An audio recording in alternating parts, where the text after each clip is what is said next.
welcome to the Becoming You Through Him series. I'm your host, Aaliyah J. Thomas. If you missed the previous episode, we talked all about peace, be still, and how for me, I learned that obedience doesn't always mean motion. Okay? In today's episode, we're going to be talking about what God built in the quiet. Okay? So let's jump right into today's episode. So, like, after the decision that you make, after the quietness and the stillness, you know, God was already rebuilding, but now is when the groundwork really starts to pick up, right? And it doesn't happen in a dramatic way. It happens very slowly. And at first you don't really see what's going on until you have like an epiphany moment, right? And that epiphany moment for me was I was having a hard time with like acclimating myself into new relationships right now. Me and my mother-in-law, we had our moments in the past, right? But I was holding on to this dynamic of like not really being where I wanted to be with my own mom due to like setting boundaries with her, you know, like I said before, like having to be parentified at a young age, and kind of like being my mom's support person and also being that support person of my younger sister, right? And it was very hard for me to accept certain things, like accept love, accept the support, even though I desired the support and I needed the support and I wanted the love. It was very hard for me to accept it. And I grappled with that for a very long time. But in this season where God was rebuilding, like I said, there were several relationships in my life that had left, right? Like they left, they ended. And then I found myself being put into these new relationships that God was replenishing, right? So like he ended those relationships for me or directed them where maybe some of them were on pause because they needed to be ironed out. And then I was being put into these new dynamics where I had to not only trust myself but also trust the other person, right? So let's say, for example, my husband, like we were dating at the time, me getting closer to his mom, and then I had literally got an unexpected friend. I knew at that time that I was really working on myself and also working on me just trusting myself, because there were a lot of things that if I did not go through the becoming, if I did not go through the stillness, if I did not read the books that I was reading, it would have stunted me, right? And I think I had said something the other day to somebody where I was like, life could have made me hard, right? Life could have made me hard. Like life could have derailed me in a place where I wouldn't be where I am today, right? And I was so thankful just thinking about like how I was acclimating myself into these new relationships, because it was what I needed, right? But grief and fear and hesitation and self-sabotaging behaviors would have limited me from what God was rebuilding and replenishing in my life. Because when you are grieving relationships or you're grieving people in your life and you are in your season of becoming, it is very isolating, right? It is very lonely, and you will question, am I doing the right thing? You will question, should I do this? Should I not talk to them? Should I put these boundaries in place? Should I go no contact, right? You're going to be questioning all these different things about yourself while you continue to be on this journey. But let me reassure you right here, right now, that you have to put in the work, because it's for your greater good. Because this was something new to me, my body didn't trust it. Like my body didn't trust the consistency of how people were showing up for me, how people were just pouring into me without me having to pour into them first, right? And I had to really live in what God was giving me, right? And that alone was a feat. It was a feat. But the more I was obedient to God and the more I leaned into trusting him, it became easier for me to live in what he was rebuilding for me. You think about it, I was working so hard. Like I was working so hard to be seen.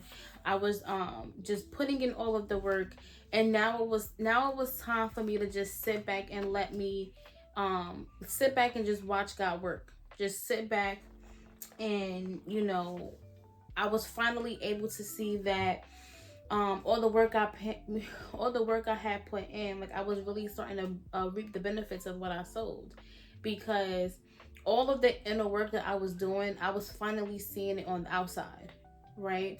And I said before, like a lot of your becoming journey is quiet work. It's work. It's stuff that people do not see on the outside. It's a lot of time of you just being with yourself and to yourself and with God, and with God, that once you start to see the work on the outside, then you'll be like, okay, this is what it was for. This is what it was for all of that time. I'm always going to be a big advocate for boundaries, because um my boundaries in this season protected me, right? They allowed me to keep going. And listen, I was tested. My boundaries were tested. Those old self-sabotaging behaviors kept coming up, because when you're trying to sit in what God is rebuilding you, um it's like you're always waiting for that other shoe to drop. Like you're always waiting for the bad news.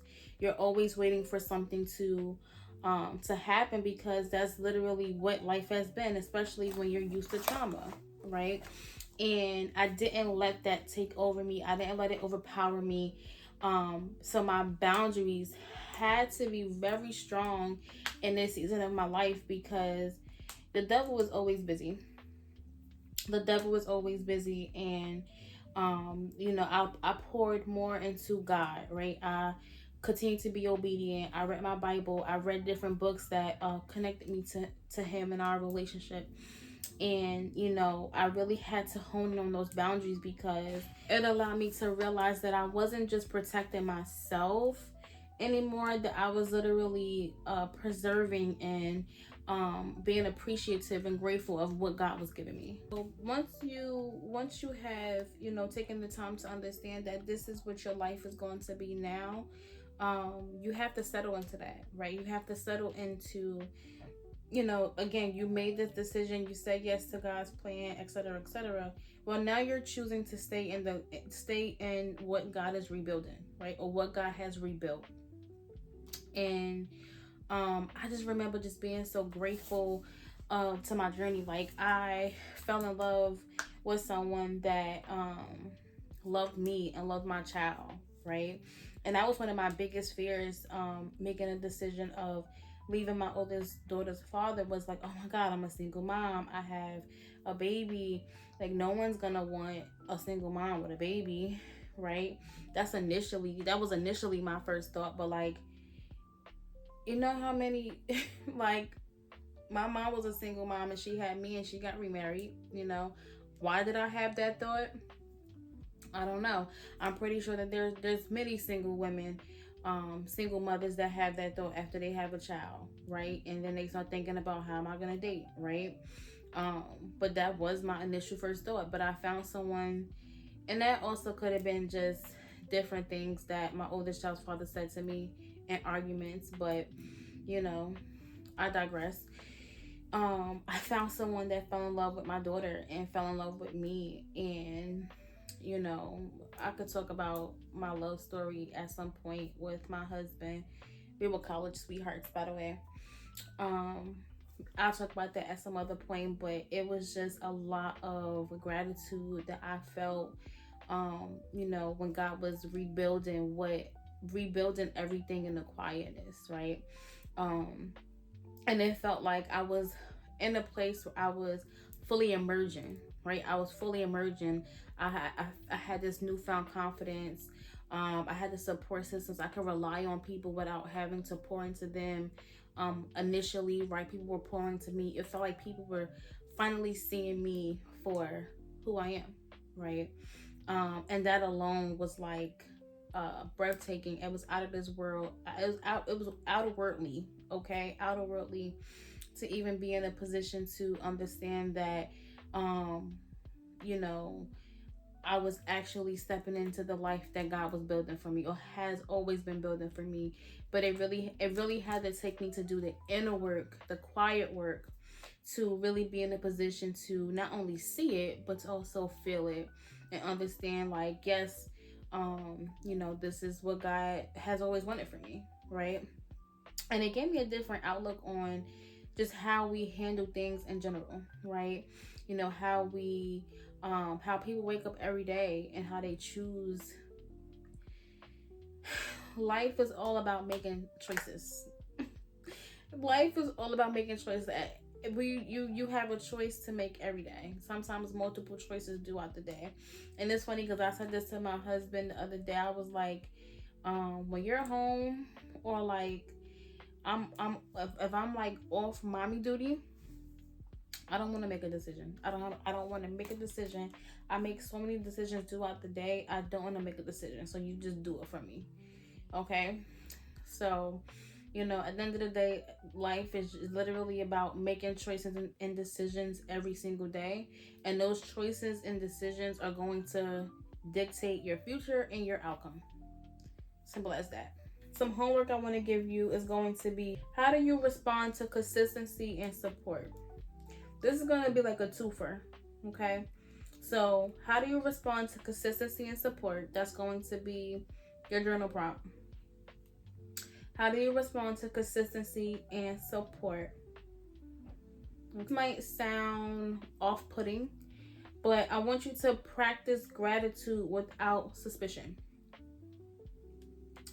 Practice gratitude without suspicion. Where you have been fighting survival mode and imposter syndrome and living day to day to survive, calm can feel unsafe.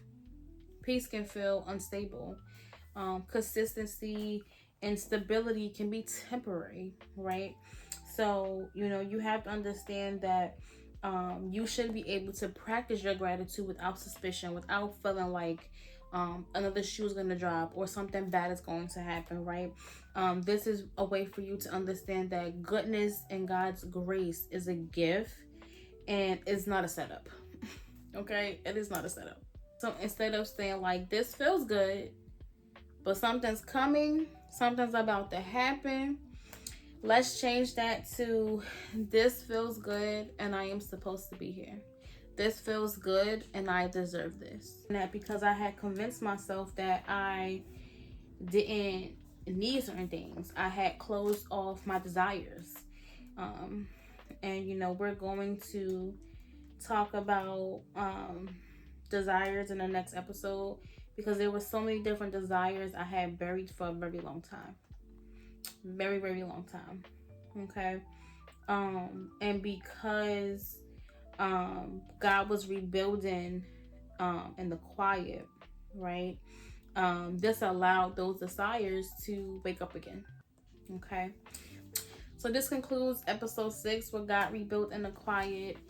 Guys, we are almost at the finish line. Okay. We have 2 more episodes after today's episode. Okay.